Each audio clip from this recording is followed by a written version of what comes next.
satu pertemuan saya manfaatkan untuk kalian mengikuti workshop sehingga kuliah ke 12-nya diundur ke pekan 13 ya. Jadi pekan depan kosong, pas juga libur tapi tidak perlu di KP. Jadi laporannya tulis saja nanti belajar mandiri dan atau ini aja mengerjakan riset gitu aja ya. Dan nanti pertemuan 15-16 eh, saya adakan seminar, jadi presentasi masing-masing. Ini kan nanti ada kurang lebih 11 kelompok kalau nggak salah ya, 11 kelompok. Jadi saya targetkan minimal 6 kelompok itu udah maju di pekan ke-15, nanti sisanya di pekan ke-16, supaya kita tidak perlu menambah pekan lagi ya. Oke, baik. Ini pertemuan terakhir sebenarnya singkat aja. Tadi saya coba lihat materinya, ternyata cuma 5 halaman ya. 5 halaman apa plus ini tugasnya plus latihan ya. Judulnya ini tentang replicability, keterreplikan dan keterampatan atau itu seharusnya generalizability ya dari hasil penelitian.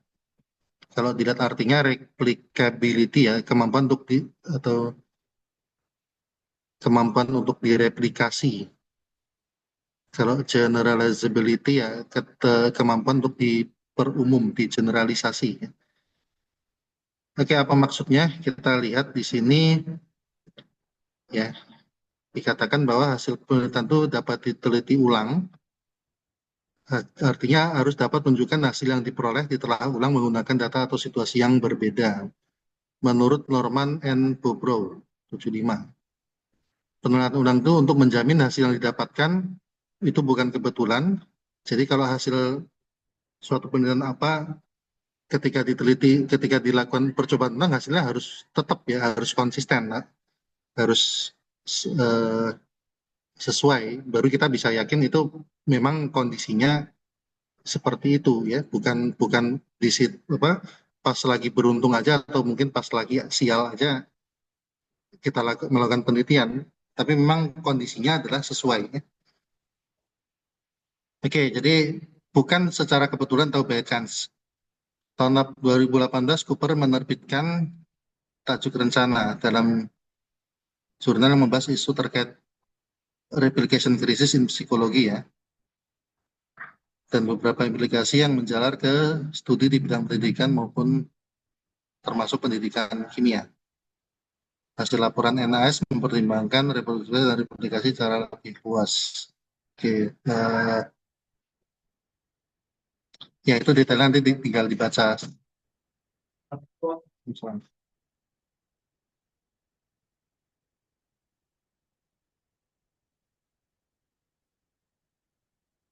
Eh,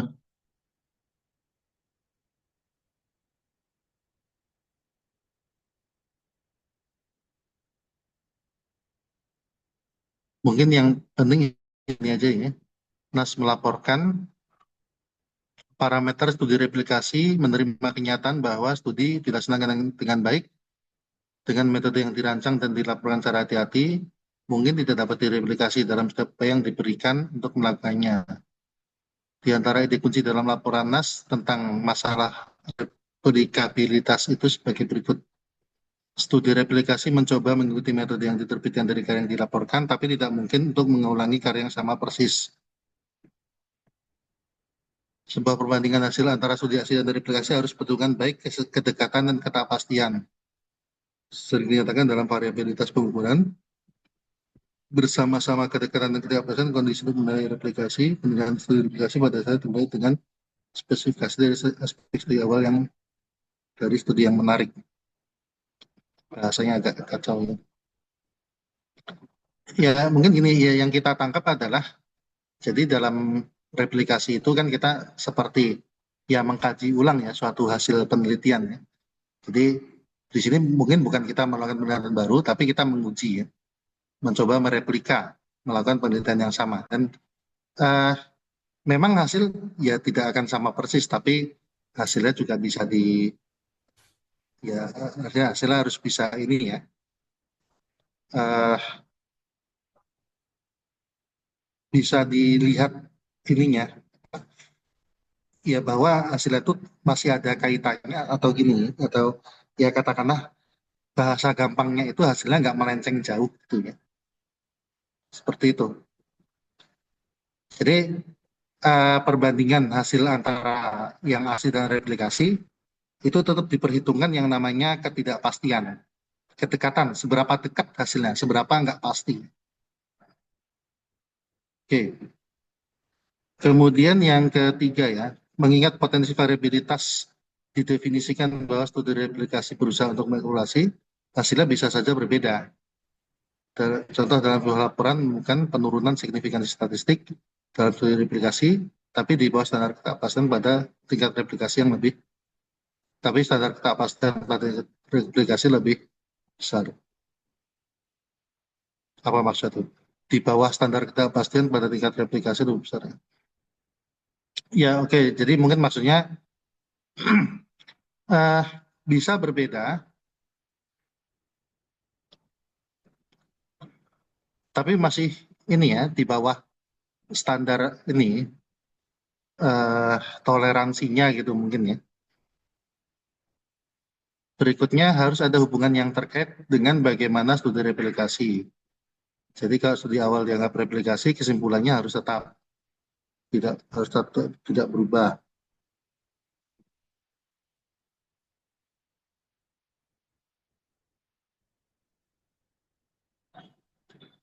Ya, agak membingungkan ini. Ketika memutuskan apakah atau tidak, mungkin apakah replikasi itu ada atau tidak gitu ya. Menggunakan kriteria untuk mencapai replikasi dari penelitian asli, pandangan alternatif dapat digunakan di mana pertanyaan dianggap sebagai apakah ada atau tidaknya replikasi. Replikasi harus berfokus pada temuan statistik yang signifikan dari sebuah studi pengamatan dari penelitian sebelumnya yang terkait dengan studi lanjutan yang akan dilakukan. Mungkin kita lihat aja di infografis ini ya, di diagram ini ya. Eh, keterreplikaan, bukan keterampilan ya. Keterreplikaan ini bisa menghasilkan eh, kesimpulan yang sama pada situasi yang sama, bisa kesimpulan yang sama dengan metode yang sama. Sorry Mas, jadi kalau dihasilkan dua itu ya, kesimpulan yang sama untuk situasi yang sama atau untuk metode yang sama, maka bisa disimpulkan bahwa hipotesisnya itu bukan karena kebetulan, tapi memang the true state of affair ya. Memang kenyataannya seperti itu. Ya. Berdasarkan gambar 11.1 ya, hasil penelitian dimungkinkan dapat dikaji ulang untuk objek yang berbeda. Hal ini mengindikasikan sebuah ilmu sebagai hasil dari peneliti harus memenuhi kaidah verifiability of claims. Jadi dapat diverifikasi ya, dapat dicek klaim hasilnya begini ya, orang bisa verifikasi, ya, bisa melakukan ini ulang. Ya. Penelitian yang baik apabila punya tingkat replikabilitas tinggi, yaitu apabila dilakukan dengan instrumen yang sama akan mendapatkan hasil yang sama. Hasil tersebut mempertinggi tingkat generalisasi konsep yang dikembangkan dan diuji. Dengan replikabilitas berarti hipotesis yang sama berkali-kali diuji untuk situasi yang sama dan kesimpulannya akan sama. Karena kemampuan replikasi itu kita menyimpulkan hipotesis ini benar. Bukan bukan pas lagi muncul atau pas lagi sial gitu ya, tapi memang selalu kondisinya seperti itu. Oke, replicable artinya dapat diulang, transmittable dapat dipahami untuk digunakan hasil penelitiannya. Jadi laporan harus bisa dipahami oleh pembaca, olehnya karena itu harus bersifat terbuka dan dipublikasi. Berikutnya tentang keumuman ya, keterampatan ya, generalizability ya. Itu kan kalau diterjemahkan ya, artinya kemampuan untuk diperumum, kemungkinan untuk diperumum. Ya. Sifat hasil penelitian yang dapat diaplikasi pada waktu dan tempat berbeda dibandingkan dengan saat penelitian dilakukan. Misal penelitian hubungan gaji dan motivasi pada berbagai jenis organisasi. Dia punya nilai keumuman yang tinggi. Generalizability juga diartikan kemampuan penelitian menghasilkan aplikasi yang luas dari satu organisasi ke yang lain. Peneliti membuat generalisasi dari penemuan dari hasil penelitian sebelumnya, selanjutnya berikan kesimpulan. Kesimpulan dari generalisasi ini harus berkaitan dengan hipotesa. Apakah benar diterima atau apakah ditolak, apakah hubungan yang dibahas umum atau hanya pada kondisi seperti di penelitian itu. Ya. Kalau semakin luas generalizability-nya, semakin bisa diperumum ya, maka hasil penelitian itu bisa digunakan lebih luas. Oke, di sini ada istilah berikutnya precision. Hasil penelitiannya mendekati realitas. Parsimoni, kesederhanaan dalam pemaparan masalah dan metode penelitiannya. Atau parsimoni itu bisa dibilang juga dikatakan kesederhanaan ini ya, asumsi ya, tidak terlalu banyak asumsi. Ya, itu istilah parsimoni. Dengan kata lain, penelitian dapat digeneralisasi bahwa mampu diuji ulang dengan hasil konsisten untuk waktu dan objek yang berbeda. Keumuman adalah hasil penelitian yang dapat diaplikasikan pada waktu dan tempat yang berbeda. Misalkan hubungan antara gaji dan motivasi. Nah, itu untuk organisasi yang bagaimanapun, apakah di kantor pemerintah atau di lembaga pendidikan atau di swasta atau di industri dan sebagainya ya. Ini contoh generalizability atau diagramnya ya. Jadi maksudnya adalah ketika penelitian itu kan studi kasus ya. Tapi kalau suatu penelitian itu punya generalizability yang bagus, artinya hasil yang walaupun pada kondisi khusus itu bisa diperumum, bisa diaplikasikan, diterapkan pada yang lebih luas ya. Jadi semakin luas lingkup penggunaan, semakin berguna suatu penelitian. Eh, Penelitian yang baik menekankan pada aspek pemahaman secara mendalam daripada melihat permasalahan untuk generalisasi yang menggunakan teknik analisis mendalam, yaitu mengkaji masalah kasus per kasus karena metodologi kualitatif meyakini sifat suatu masalah yang satu berbeda dengan sifat masalah yang lain. Oke, ya, oke, ya walaupun kalau menurut saya ini kalimatnya berantakan ya, banyak yang susah dipahami, tapi ya sedikit banyak mungkin tergambar apa tuh maksud dari replicable sama generalizable ya. Ya. Nah, ini nanti riset yang kalian lakukan, jadi ya area apa yang diperoleh dari perkuliahan ini bisa diaplikasikan, ya tidak terlalu ideal ya, nggak jadi masalah ya, karena eh, tahap belajar ya, juga riset mini, tapi walaupun begitu bukan berarti dikerjakannya secara asal-asalan, tetap harus bersungguh-sungguh ya. Di sini ada small project, silakan kalau mau dikerjakan ya buat latihan aja untuk menambah pengetahuan, menambah kemampuan dan sebagainya, tapi sebagai latihan. Gitu ya. Jadi intinya yang sudah diperoleh sejauh ini bisa diaplikasikan. Ya mungkin tidak seluruhnya diaplikasikan, sebagian juga nggak apa-apa. Intinya gimana membuat suatu riset itu yang seini mungkin ya, seideal mungkin, semaksimal mungkin. Gitu. Jadi mungkin di antara kalian udah ada yang mulai membuat sejak kapan lalu ya, sudah membuat, mungkin ada yang baru mau membuat dan sebagainya. Ya intinya eh, itu tadi yang kalian pahami dari perkuliahan ini dimanfaatkan ya. Ditambah kemarin kita mengikuti workshop tentang penggunaan AI, jadi bisa kita aplikasikan juga ya. Kalau kalian misalkan mau mengaplikasikan ilmu workshopnya kemarin ya menggunakan AI juga persilahkan. Tapi seperti yang disampaikan kemarin kan bahwa yang penting adalah transparansi ya, keterbukaan bahwa kalau kalian menggunakan AI ya declare dari awal, nyatakan dari awal ini menggunakan AI pada bagian-bagian mana gitu. Oke, Jadi tidak dilarang menggunakan AI, yang penting adalah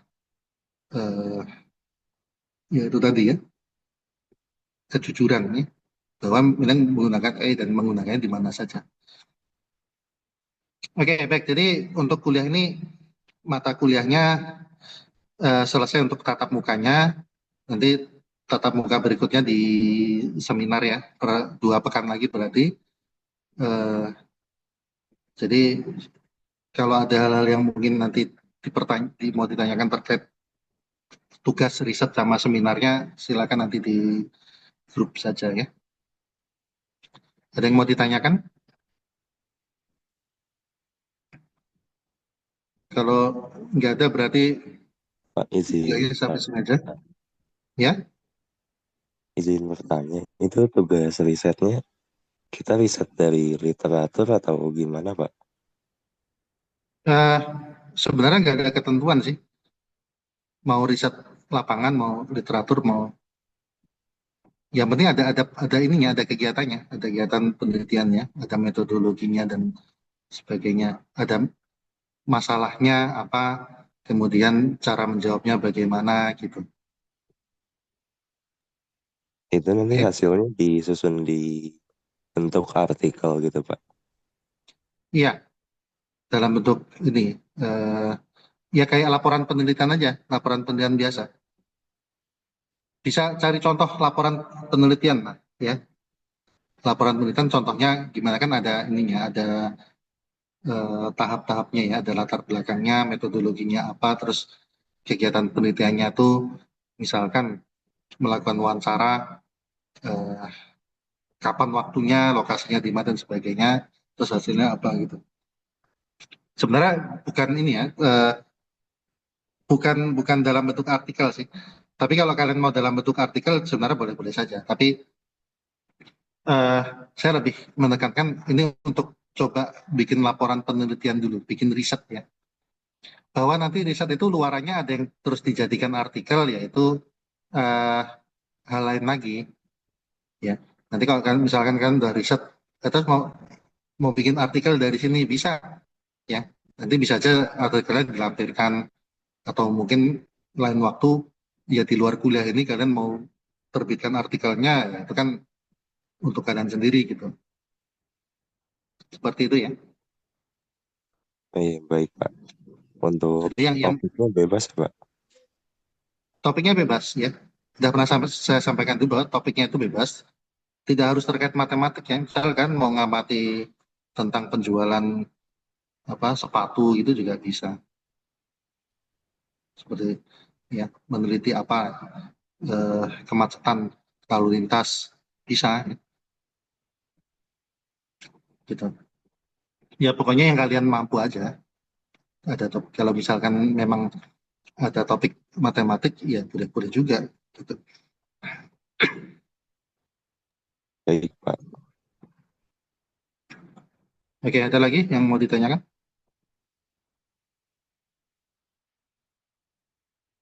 Kalau tidak berarti saya cukupkan aja sampai di sini ya.